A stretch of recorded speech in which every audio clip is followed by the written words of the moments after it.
Hello guys, पिछली class में हम लोगों ने कूलॉम्स लॉ देखा था। अब याद करिए कि कूलॉम्स लॉ जो हमने देखा था उसमें दो चार्जेस के बीच में कितना फोर्स होता है वो निकाला था हम लोगों ने। दैट वो होता है F is equal to small k Q1 Q2 upon r square. अब बताइए कि फोर्स तो एक वेक्टर क्वांटिटी होती है और फोर्स में मैग्नीट्यूड भी होता है, डायरेक्शन भी होता है। वेक्टर क्वांटिटी का मतलब ही यही होता है कि जिसमें मैग्नीट्यूड भी हो, डायरेक्शन भी हो।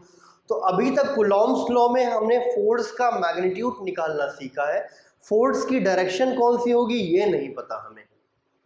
ठीक है, तो हमारे पास कूलॉम्स लॉ का जो फोर्स का फॉर्मूला है या फोर्स का ऐसा एक्सप्रेशन होना चाहिए जो फोर्स का मैग्नीट्यूड भी बताए और डायरेक्शन भी बताए, क्योंकि फोर्स एक वेक्टर क्वांटिटी होती है।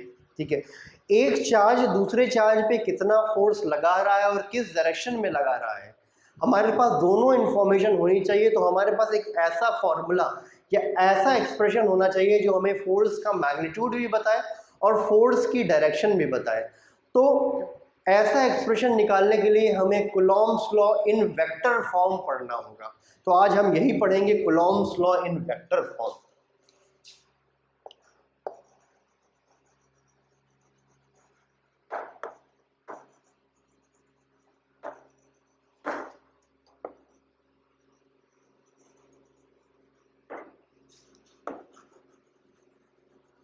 ठीक, Coulomb's law in vector form. देखिए क्या करेंगे इसमें कि मान लेते हैं दो चार्जेस हैं यहाँ पर, एक Q1 चार्ज है पहले की तरह और एक ये Q2 चार्ज है, और दोनों के बीच की कुछ सेपरेशन है, उस सेपरेशन को हम बोल देते हैं R। ठीक, ये दोनों चार्जेस को आप लाइक चार्ज मान लीजिए, पॉजिटिव पॉजिटिव मान लो या नेगेटिव नेगेटिव मान लो। ठीक है, अब अगर पॉजिटिव पॉजिटिव है, नेगेटिव नेगेटिव है, तो दोनों एक दूसरे पे रिपल्सिव फोर्स लगाएंगे, रिपल करेंगे दोनों। तो ये वाला चार्ज इस पे फोर्स लगाएगा, ये वाला चार्ज इस पे फोर्स लगाएगा, इक्वल एंड अपोजिट फोर्स लगता है, कल भी हमने देखा था। ठीक है, तो ये Q2 Q1 पे जो फोर्स लगा रहा है उसको मैंने बोल दिया F, और Q1 Q2 पे जो फोर्स लगा रहा है उसको भी बोल दिया है F। और F यहाँ पर क्लियरली आपको पता है पहले से ही, F बराबर हो जाएगा K Q1 Q2 upon r square. ये तो हो ही जाएगा, इसमें कोई बहुत बड़ी बात नहीं, कल हमने देख लिया था इसको। ठीक है, अब हमें फोर्स का एक ऐसा एक्सप्रेशन लिखना है जिसमें मैग्नीट्यूड भी हो, डायरेक्शन भी हो। अब देखिए ये दोनों फोर्सेस जो Q1 पे लग रहा है और जो Q2 पे लग रहा है उनका मैग्नीट्यूड तो सेम है, K Q1 Q2 upon r square, लेकिन डायरेक्शन अलग है। इस वाले फोर्स और इस वाले फोर्स की डायरेक्शन अलग है। तो अगर डायरेक्शन अलग हो गई तो ये वेक्टर और ये वेक्टर अलग हो गया, कुल मिला के आप ये बोलोगे कि ये वाला फोर्स और ये वाला फोर्स दोनों एक नहीं है बल्कि अलग है। अलग क्यों है? दोनों का मैग्नीट्यूड तो सेम है पर दोनों की डायरेक्शन अलग है, इसलिए ये वाला फोर्स और ये वाला फोर्स दोनों अलग अलग है। तो दोनों का नाम भी हमें अलग अलग रखना पड़ेगा। तो इस वाले फोर्स को मैं नाम दे देता हूं F12। F12 का मतलब ध्यान से समझो, ये फोर्स जो है वो किस पे लग रहा है? वो चार्ज 1 पे लग रहा है। और कौन सा चार्ज लगा रहा है ये फोर्स? दूसरा वाला चार्ज 2 चार्ज लगा रहा है इस पे Q2। तो इसका मतलब हो गया फोर्स ऑन 1/2। ये जो पहला नंबर है ये बता रहा है कि फोर्स किस पे लग रहा है, और ये दूसरा वाला नंबर बता रहा है कि फोर्स कौन लगा रहा है। तो फोर्स ऑन 1/2 हो गया, इसको प्रॉपरली मैं वेक्टर से लिखूंगा। अब इस पे आते हैं, बताइए ये फोर्स किस पे लग रहा है? 2 पे लग रहा है, तो पहला नंबर यहाँ पर 2 दे देंगे।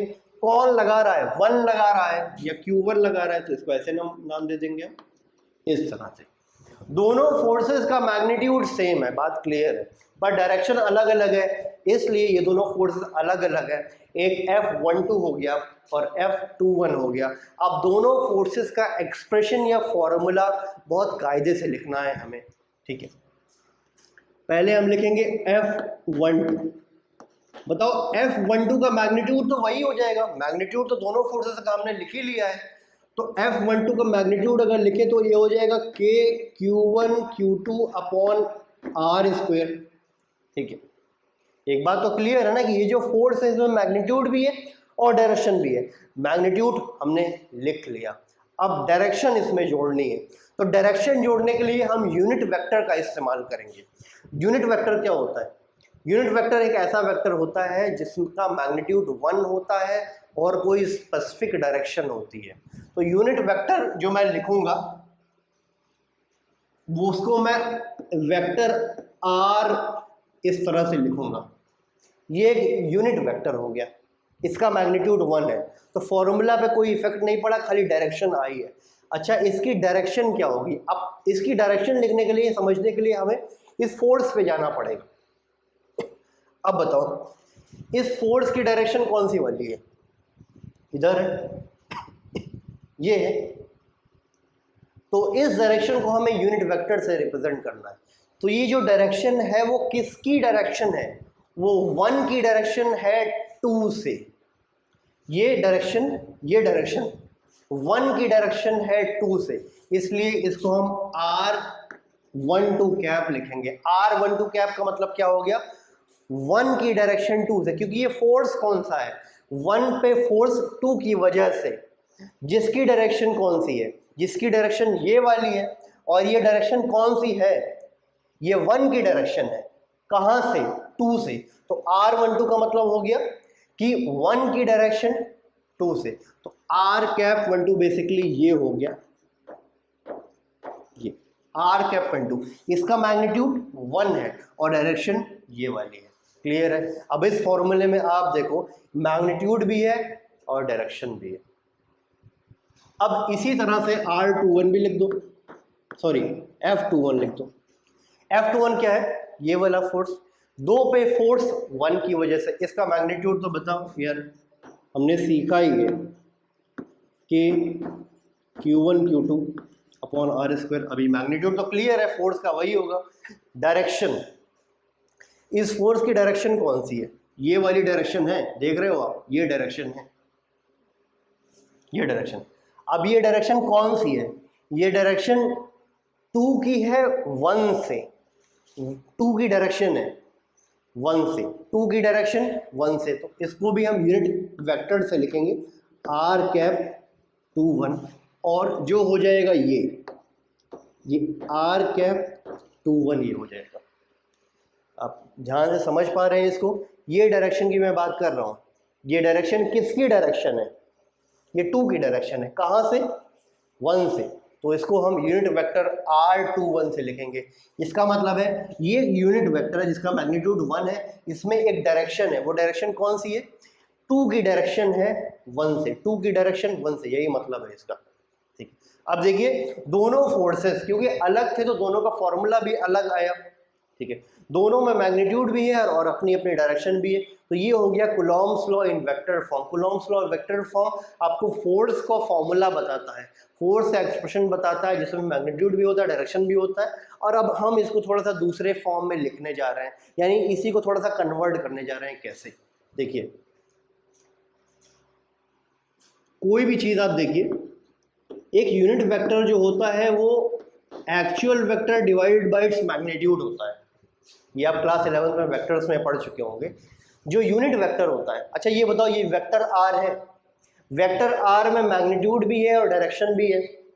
अच्छा, इस वेक्टर आर को इसी के मैग्नीट्यूड से डिवाइड कर दिया तो मैग्नीट्यूड कट के 1 बन जाएगा और सिर्फ डायरेक्शन बचेगी, तो ये यूनिट वेक्टर बन जाएगा। उसी को हम आर कैप लिखते हैं। तो जब किसी वेक्टर को उसी के मैग्नीट्यूड से डिवाइड कर दो तो वो यूनिट वेक्टर बन जाता है। तो यही बन गया। तो वेक्टर, ये आर कैप को हम vector r divided by r लिख सकते हैं ऐसे। तो यहाँ पर भी वही चीज़, इस चीज़ को हम बदल के वैसे लिख सकते हैं। कैसे लिखेंगे इसको? इसको लिखेंगे के Q1 Q2 अपॉन R², और ये R कैप 12 को हम लिख सकते हैं vector R12 divided by R। देख लीजिए आप, ठीक है। अब ये R², ये R³ हो जाएगा, तो इसको ऐसे लिख दिया। सिमिलरली यहां पर आइए, अब ये K Q1 Q2 upon r square. R cap 21 को आप vector R21 divide by are लिख सकते हैं उसी चीज से, तो आर स्क्वायर और आर ये आर क्यूब हो जाएगा।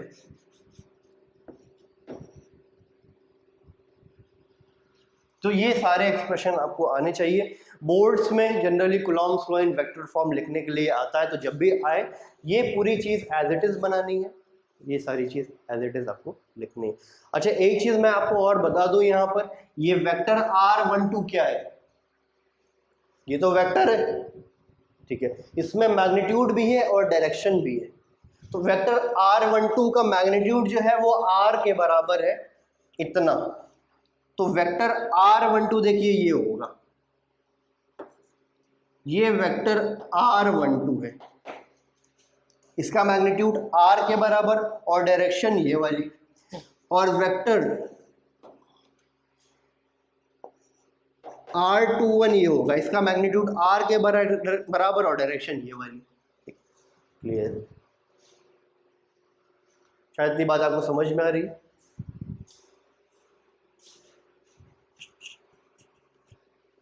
अच्छा एक चीज इसमें देखिए, ये F21 और F12 में देखिए आप, दोनों का मैग्नीट्यूड तो सेम है, ये मैग्नीट्यूड तो सेम है, खाली ये चीज अलग अलग है। तो वेक्टर, चलिए या फिर इस वाले पे आइए आप, ठीक है, इसमें भी देखिए मैग्नीट्यूड तो सेम है, खाली ये यूनिट वेक्टर अलग अलग है।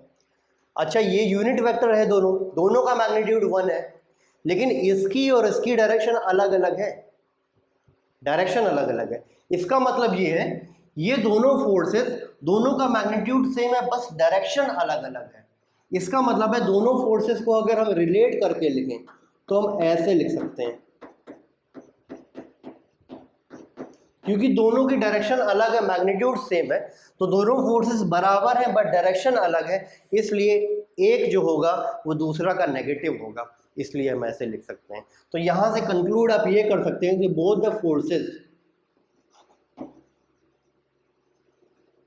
Forces are equal and opposite, पहली चीज। दूसरी चीज कह सकते हैं, ये जो कूलॉम्स लॉ है वो Newton's third law of motion follow करता है। क्यों? क्योंकि एक चार्ज दूसरे चार्ज पे जितना फोर्स लगाता है उतना ही फोर्स दूसरा वाला चार्ज पहले वाले चार्ज पे लगाता है, दोनों चार्ज एक दूसरे के इक्वल और अपोजिट फोर्स लगाते हैं। अगर ये फोर्स एक्शन है तो ये वाला फोर्स रिएक्शन हो जाएगा, तो एक्शन रिएक्शन वाला लॉ फॉलो करता है ये कूलॉम्स लॉ। तो यहाँ पर आप लिख सकते हो Coulomb's law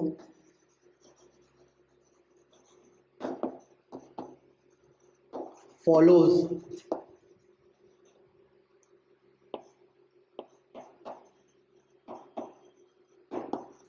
Newton's third law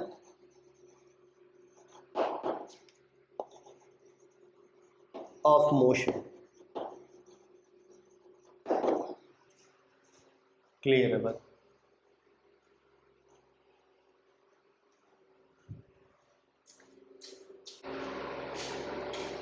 ठीक है, क्वेश्चन देखते हैं फटाफट। क्वेश्चन आप पढ़ लीजिए एक बार। क्वेश्चन क्या है कि calculate the Coulombian force between two alpha particles separated by 3.2 × 10⁻⁻15 metre. ठीक है,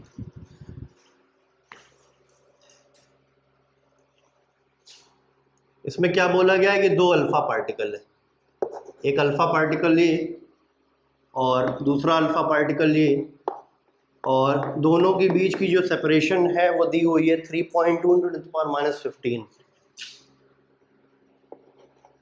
3.2 × 10⁻⁻15 मीटर।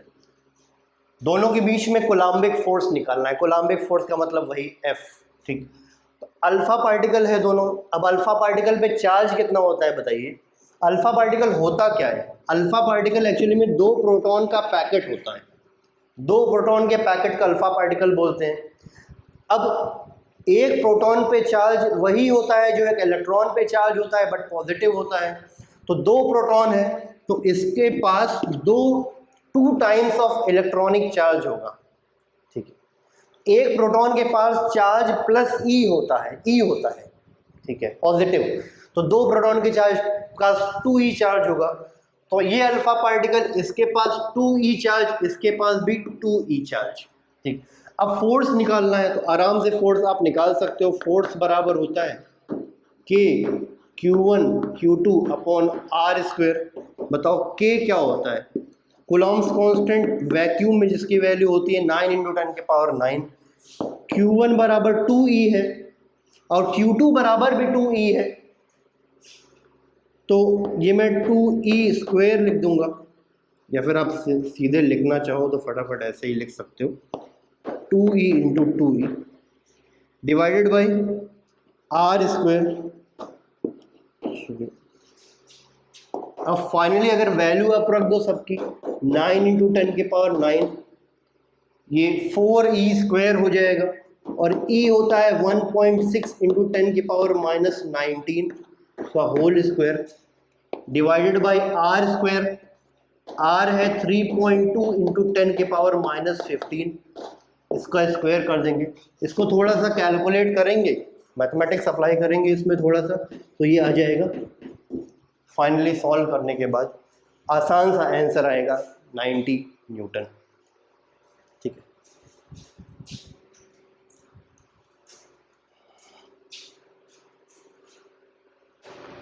ठीक है, आप एक क्वेश्चन देख लीजिए, ये वाला एक बार क्वेश्चन पढ़ लीजिए।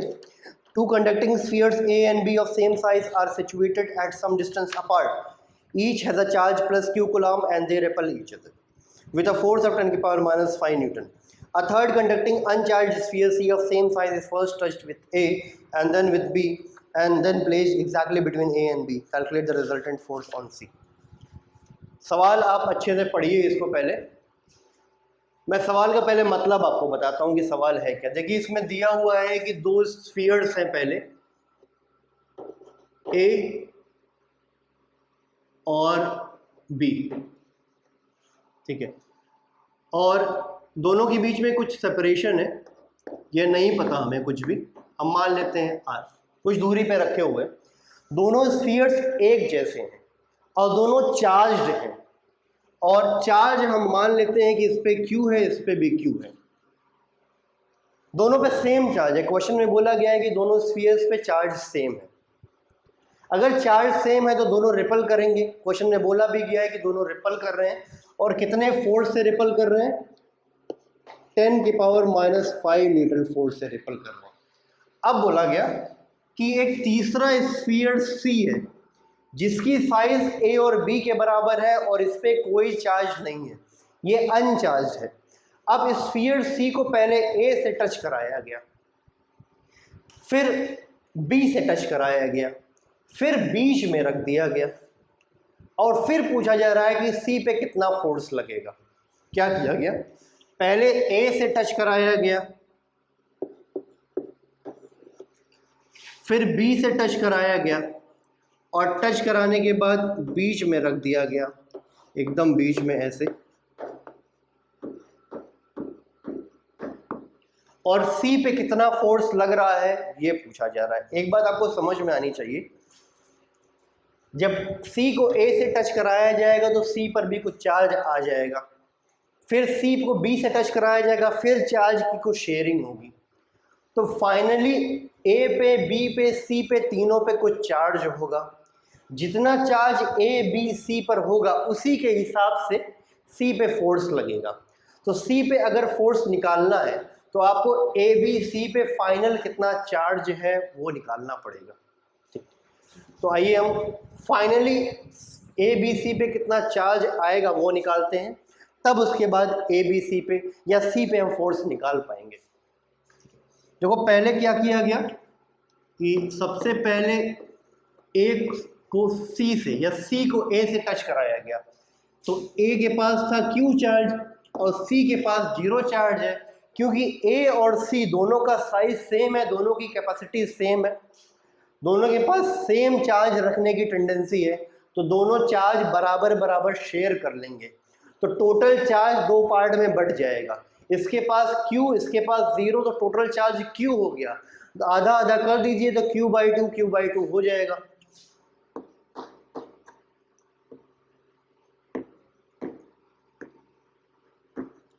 ए के पास Q/2 और सी के पास भी Q/2। अब इसके बाद क्या किया गया, सी को बी से टच करा दिया गया।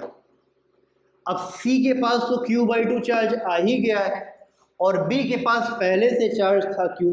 अब फिर से वही काम होगा, जो टोटल चार्ज होगा दो पार्ट में डिवाइड हो जाएगा, क्योंकि सी और बी बिल्कुल एक जैसे हैं, सेम साइज है, बराबर चार्ज रखने की टेंडेंसी है, दोनों चार्ज बराबर बराबर शेयर कर लेंगे, तो Q/2 प्लस Q ये 3Q/2 हो जाएगा। और 3Q/2 को दो पार्ट में आप करिए तो 3Q/4 हो जाएगा। ठीक है, तो C के पास आ गया 3Q/4 और B के पास भी आ गया 3Q/4। तो फाइनली A के पास है Q/2 और इसके पास है 3Q/4 और इसके पास भी है 3Q/4। अब हमें फोर्स C पर निकालना है, तो बताओ C पे A भी फोर्स लगाएगा और B भी फोर्स लगाएगा। सारे चार्जेस का नेचर सेम है, पॉजिटिव पॉजिटिव पॉजिटिव। ए सी पे रिपल करेगा, सी को ऐसे धक्का देगा, और बी भी सी को इधर धक्का देगा। तो दोनों फोर्सेस में ए का लगाया हुआ फोर्स और बी का लगाया हुआ फोर्स, दोनों में जो ज्यादा होगा उसी के अकॉर्डिंग इस पे नेट फोर्स सी पर आएगा। तो हमें ए के द्वारा फोर्स और बी के द्वारा फोर्स दोनों निकालना पड़ेगा और देखना पड़ेगा कि दोनों में कौन सा ज़्यादा है कौन सा कम है, तब हम नेट फोर्स निकाल पाएंगे। तो सी पर ए फोर्स लगा रहा है और हर हाल में वो फोर्स इधर ही होगा, रिपल्सिव होगा, तो उस फोर्स को मैं एफ ए नाम दे देता हूँ। एफ ए ने फोर्स लगाया है सी पर और इधर ही लगाएगा हर हाल में, क्योंकि ये प्लस ये पॉजिटिव ये भी पॉजिटिव। बी सी पर फोर्स लगाएगा और हर हाल में इधर फोर्स लगाएगा, इसको मैं नाम दे देता हूँ एफ बी, और इधर ही फोर्स लगाएगा क्योंकि ये भी पॉजिटिव तो रिपल करेगा। तो दो फोर्सेस लग रहे हैं सी पर, एफ ए और एफ बी, दोनों की वैल्यू निकालनी पड़ेगी और जज करना पड़ेगा कौन सा ज़्यादा कौन सा कम। तो पहले एफ ए निकालते हैं। बताओ एफ ए कैसे निकालोगे आप। एफ ए किसके किसके बीच का फोर्स है, ए और सी के बीच का फोर्स है। आप बोलो ए ने सी पे जो फोर्स लगाया या सी ने ए पे जो फोर्स लगाया, बात तो एक ही है। तो एक्चुअली ये फोर्स ए ने सी पर लगाया है, तो ये ए और सी के बीच का फोर्स है। तो फॉर्मूला होता है के Q1 Q2 upon r square. तो इसको Q1 ये हो जाएगा और ये Q2 हो जाएगा, तो ये एफ ए जो होगा वो हो जाएगा के Q/2 into 3Q/4 divided by R/2 का होल स्क्वायर। इतनी बात आपको समझ में आई। ये जो एफ ए है वो ए ने सी पर लगाया है, या फिर मैं ये बोलूँ कि ए और सी के बीच का फोर्स है ये, तो ये वाला चार्ज Q1 हो गया, ये चार्ज Q2 हो गया, R/2 दोनों के बीच की डिस्टेंस है, ये आ गया। इसको थोड़ा सा अगर आप सॉल्व करोगे तो ये आ जाएगा के Q²/R²,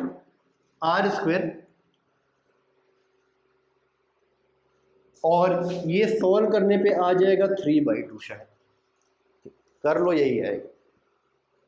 इसी तरह से एफ बी अगर आप निकालो, ठीक, एफ बी कौन लगा रहा है, ये बी सी पर लगा रहा है, या फिर ऐसे बोलो कि बी और सी के बीच का फोर्स है ये। तो ये वही फॉर्मूला आ जाएगा के Q1 Q2 अपॉन R²। तो इसको Q1 इसको Q2 मान लो, तो ये हो जाएगा 3Q/4 into 3Q/4 divided by R/2 का होल स्क्वायर। इसको शायद आप थोड़ा सॉल्व करेंगे तो के Q²/R² इंटू 9/4 आ जाएगा। देख लीजिए आप एक बार, एफ ए और एफ बी दोनों आ गया है, और एफ ए और बी में के Q²/R² तो सेम है, बस इसमें 3/2 है, इसमें 9/4 है। 3/2 1.5 के आसपास होता है, और 9/4 ये 2 पॉइंट समथिंग आएगा, तो ये 2 पॉइंट समथिंग है, ये 1.5 है, यानी एफ बी ज़्यादा है हर हाल में। तो हम एफ बी ज़्यादा है एफ ए से। कौन सा वाला फोर्स ज़्यादा, ये एफ बी ज़्यादा है एफ ए से, यानी नेट फोर्स इधर होगा, नेट फोर्स इस पर इधर आएगा। तो नेट फोर्स अगर हम लिखें F, तो वो हो जाएगा F B minus F A, और वो हो जाएगा K Q square upon r square 9/4 minus 3/2, ऐसा हो जाए। अब देखो K Q square by r square तो हमें पता ही नहीं कितना है, लेकिन हम इसको निकाल सकते हैं कैसे। देखो ए और बी, इनके बीच में फोर्स दिया गया है 10⁻⁻5 न्यूटन। ए और बी में जो फोर्स होगा उसका फॉर्मूला के Q1 Q2 upon r square होगा, और Q1 Q2 Q के बराबर है, तो दोनों के बीच में जो फोर्स का फॉर्मूला आएगा वो K Q square upon r square आएगा। इसका मतलब K Q square upon r square 10⁻⁻5 newton है, तो वही वैल्यू पुट कर देते हैं, ये 10⁻⁻5 न्यूटन हो जाएगा, और 9/4 माइनस 3/2 ये 0.75 आ जाएगा। इसको थोड़ा सा आप सिंप्लीफाई करोगे तो ये आ जाएगा 7,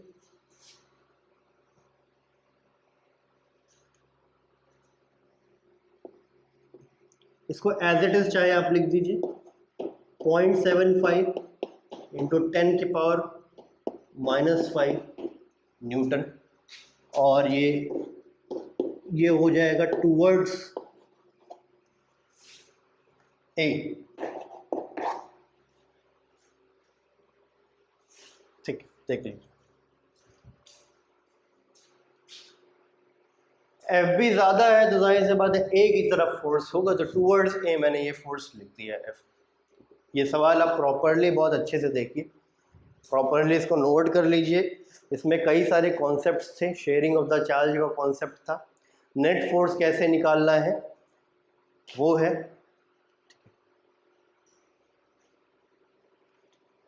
नेक्स्ट क्लास में हमें प्रिंसिपल ऑफ सुपरपोजिशन देखना है, और प्रिंसिपल ऑफ सुपरपोजिशन देखिए बहुत इंपॉर्टेंट है, क्योंकि फोर्सेस अगर किसी भी चार्ज पार्टिकल पे अलग अलग डायरेक्शन में लग रहे हैं तो कैसे नेट फोर्स निकालेंगे। अभी तो ये फोर्स राइट लेफ्ट लग रहा था तो नेट हमने निकाल लिया F B minus F A, simple बिल्कुल। लेकिन अगर किसी चार्ज पे फोर्स एक ऊपर लग रहा है, एक राइट लग रहा है, एक इधर लग रहा है, एक इधर लग रहा है, तब कैसे नेट फोर्स निकालेंगे वो बहुत इंपॉर्टेंट है। ठीक है, तो ये सारी चीज़ें हम नेक्स्ट क्लास में सीखेंगे और अच्छे सवाल देखेंगे कल, जिस तरह के क्वेश्चन बोर्ड में आते हैं प्लस कॉम्पिटिटिव एग्जाम नीट और IIT JEE में आते हैं। ठीक है, तो मिलेंगे अगली क्लास में, टिल देन गुड बाय।